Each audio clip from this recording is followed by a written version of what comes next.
কথা বলতে আসিও নাই। সুবহানাল্লাহ বলবেন না? আমরা হয়তো চমকাই উঠবো, কয় কি এবারে বিলে মুতোয়াল্লি, এবারে মসজিদ কমিটির সভাপতি, আমরা মসজিদ বেঙ্গালায় মুন্না, এরপরেও আমি কোনো এই ব্যাপারে কথা কইতাম আইছি না, এবারে সভাপতি হইয়া লাভ কি আর কইব কারা? বাচ্চা আপনার কয় ভালোই হয়েছে, কাবাগরের পক্ষে কেউ দাঁড়ানোর মতো লোক নাই। এই কথা চিন্তা করিয়া বাদশা আব্রাহা বলতেছে, তো আপনি কেন আসছিলেন?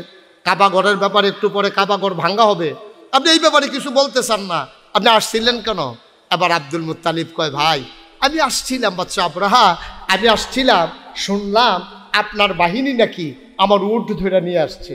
আমি গরিব মানুষ, অনেক কষ্ট মষ্ট করে চলি, আপনি যদি আমার উটের না জব করে লান তাইলে কেমন হইব?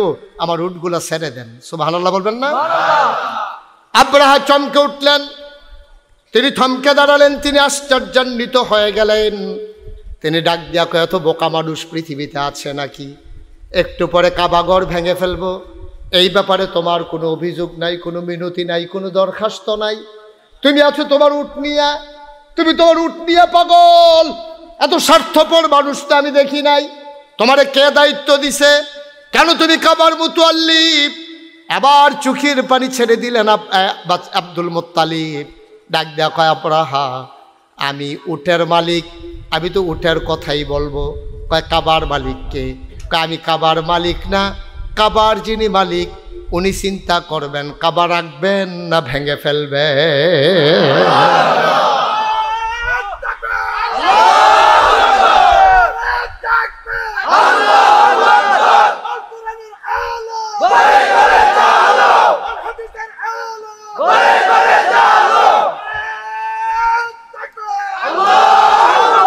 আমার দায়িত্ব না কাবা রক্ষা করা, আমার দায়িত্ব কাবার খেদমত করা। কাবার মালিক আমি না। সুবহানাল্লাহ কয় না? আমি কাবার মালিক না। কাবা নিয়ে আবার কথা বলারও দরকার নাই।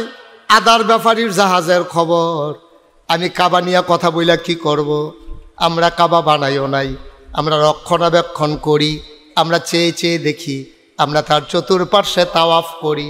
আপনি যদি ভেঙে ফেলেন, কাবার একজন মালিক আছে। সুবহানাল্লাহ কয় না? আমি আমার উটের মালিক, আমি আমার উটের ব্যাপারে দরখাস্ত দিতে এসেছি। কাবার যিনি মালিক তিনি তার ফয়সালা দেবেন, কি করবেন? বাদশা আব্রাহা চমকে উঠলেন, তিনি থমকে দাঁড়ালেন, তার পশম দাঁড়িয়ে গেল, ভয়ে তার দুরু দুরু হৃদয় কাঁপতে শুরু করলো। তিনি চিন্তা করলেন কাবার মালিককে? সবাই জানতো তখনও কাবার একজন মালিক আছেন, তিনি কে?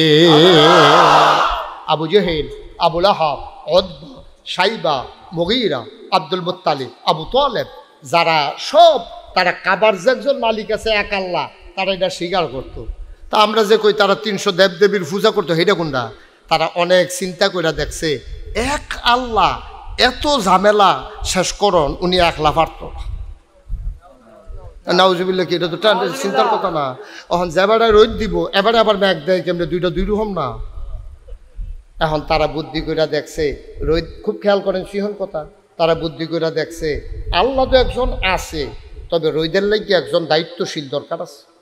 যেমন ওয়ার্ডে ওয়ার্ডে আমরা ইউনিয়ন চেয়ারম্যান আছে, এখন আবার ওয়ার্ড মেম্বার আছে না, তারা এরকম ভাগ করে সেটা একজন প্রধানমন্ত্রী, আল্লাহরে প্রধানমন্ত্রী রাষ্ট্রপতির জায়গা রাখিয়া আবার মন্ত্রী পরিষদ বানাইছে, উপজেলা চেয়ারম্যান বানাইছে, মেয়র বানাইছে, সিটি কর্পোরেশনের এই মেয়র বানাইছে, ওয়ার্ড মেম্বার বানাইছে, ওয়ার্ড কাউন্সিলর বানাইছে, এরপরও আবার গ্রামে গ্রামে সর্দার বানাইছে। কত টান কইরা সমাজটা ঠিকঠাক রয়েছে। তো এক আল্লাহ বুঝি এত টান পারবো? সমাজটা যদি এত টান লাগে তো আল্লাহর লোকও কিছু সহযোগীর দরকার আছে। তো তারা রইদের লাগিয়া রাখছে একজন, ব্যাগের লাগিয়া রাখছে একজন, তারপরে গিয়ে আমাদের দিনের লাগিয়ে একজন, রাইতের লাগিয়ে একজন, লেহাফড়ার লাগিয়ে একজন, ফিডাফিডির লাগিয়ে একজন। এমনি মিলাইতে মিলাইতে দেখছে 360-এর কমে হয় না। কয়জন লাগে? মক্কার তারা তো 360-এ মিলাই লইছে, আপনারা তারপরও বাটফার কইয়া লাইছে। আর হিন্দুরা মিলাইয়া দেখছে 33 কোটির কমে হয় না। আমরার আল্লাহ হইল একজন, খেয়াল করেন কইলাম। ইহুদিরার আল্লাহ হইল 2 জন, খ্রিস্টানদের আল্লাহ হইল 3 জন, মক্কার তৎকালীন কাফেরদের আল্লাহ আছিল 360 জন।